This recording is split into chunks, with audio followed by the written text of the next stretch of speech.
Hello everyone and welcome back to another episode of Ushanka Show, stories about life in the Soviet Union. And today we're going to have a slightly unusual topic. We're going to talk about beekeepers in the Soviet Union. If you follow my channel, you may remember that I made quite a few videos about people who managed to make a lot of money during the Soviet days, people who work as waitresses, taxi drivers, or sailors. But all those guys had to do some kind of illicit activities in order to make those extra money, taking advantage of the shortages or having access to goods that were in short supply and then doing speculation activities or bringing items illegally from overseas. So I asked myself, was there anyone I could think of who could make good money during the Soviet days while not breaking the law?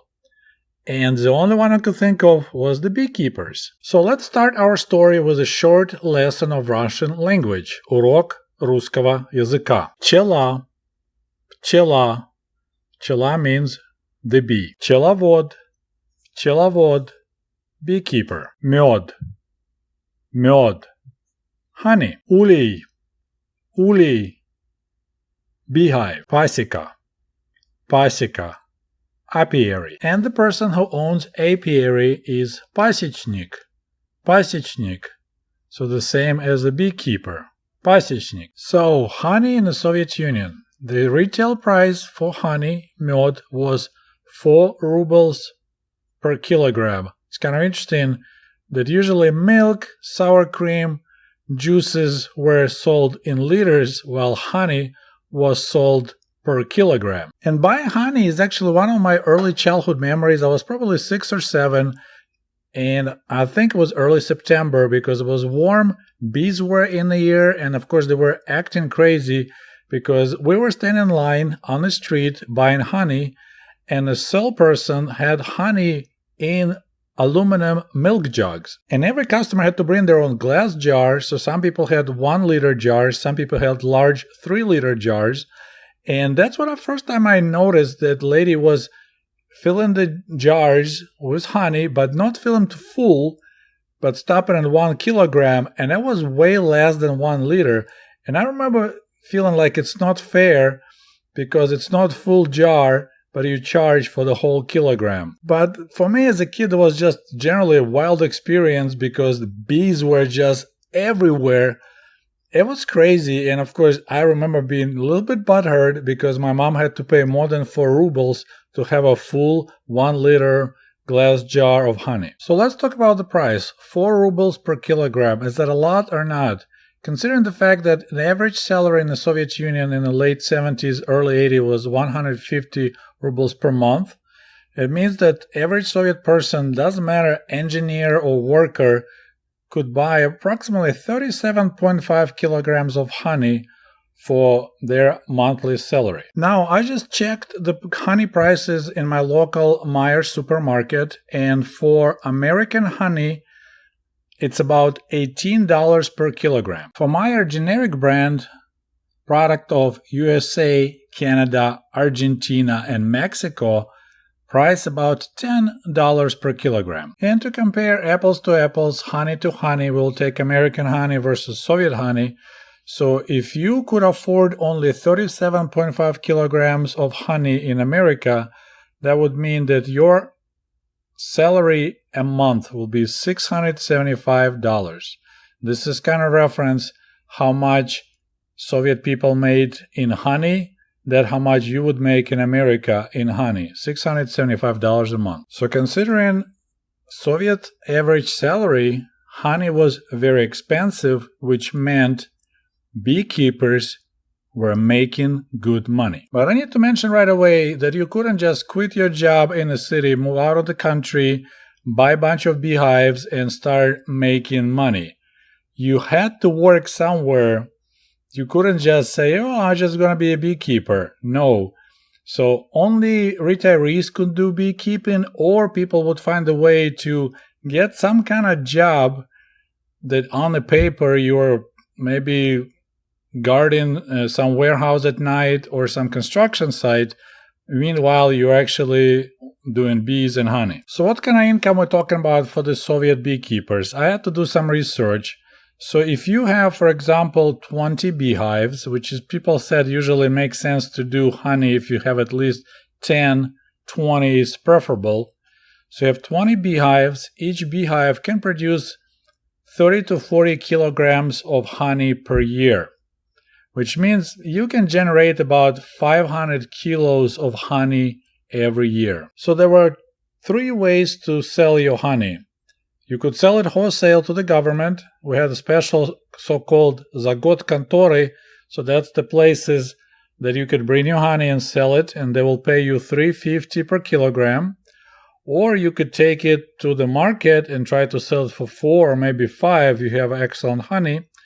Or you can just sell to your neighbors in your village, once again for 4 or 5 rubles per kilogram. And if you're not lazy and you try to sell yourself, you can make about 2,000 rubles, maybe even more, and that's quite a bit of money every season. And we actually had this saying that there were usually 2 Niva cars in every village. One belonged to the collective farm manager, председатель колхоза, and another one to a local beekeeper. Besides your regular honey, I recall 2 distinct types of honey that we had for sale in the Soviet Union. One was lipovый мед, linden honey. So when the linden tree blossoms in middle of June, that honey is bright yellow, it smells fantastic, and it's very delicious. Lipovый мед. Another one is гречишный мед, so it's a buckwheat honey, and it's a really dark honey that bees produce from the buckwheat flowers. And since we grow a lot of buckwheat in Ukraine, there was always that type, and it's really, as I said, dark, has kind of malty aroma and flavors similar to toffee and molasses. And you can purchase buckwheat honey online here in America as well. Usually it comes from Canada. When I was comparing honey prices in the USSR and here in America, I found a couple interesting correlations. So for example, if we look at $18 per kilogram for American honey, raw honey, it's about price for a bottle of vodka. Similarly, in the Soviet Union, 4 rubles per kilogram honey and vodka was about $3.65 per bottle. So quite close. Also, butter. In America, 1 kilogram of butter is about $8 to $10 a kilogram. In Soviet Union, it was $3.50 kilogram.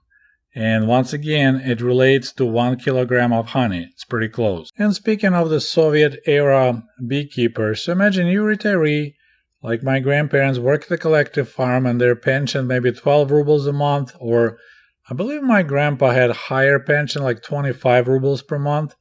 But as a beekeeper, you can make additional 200 rubles per month. It's huge. So I'm surprised that not many people were doing beekeeping. As far as I remember, in our village in northern Ukraine, I recall there were 2 beekeepers. Maybe because initial cost was pretty high. To purchase a family of bees was like close to 100 rubles, and then our other equipment, so initial investment could be close to 1,000 rubles or even more. And another detail, I don't think our beekeepers traveled ever. Like here in America, there's some traveling bee farms that people go to California when almond trees are blossoming, and they charge for their pollination services, and honey, just like a byproduct, they just get rid of cheap because their main income in pollination services. Our beehives were permanent structures. I don't think people moved them much, so that's another big difference. And before we wrap up today's story, I would like to share one of my favorite jokes about honey and Vladimir Lenin. So there is that famous painting called Ходоки у Ленина. So the villagers that walked all the way to Leningrad to see Lenin to complain, and Ходоки means walkers, and they tell him, so now there's the joke going on, that, they're so desperate in the village because shortage of food that they started harvesting and eating grass. And Comrade Lenin asked, so what's so bad about eating grass, comrades? And villagers like, what do you mean, Comrade Lenin? If we eat grass all the time, soon we're gonna sound like cows. Moo, moo. And Lenin laughed like, oh, come on, don't be so dramatic. Last night, I ate a jar of honey And do you hear me buzzing like a bee?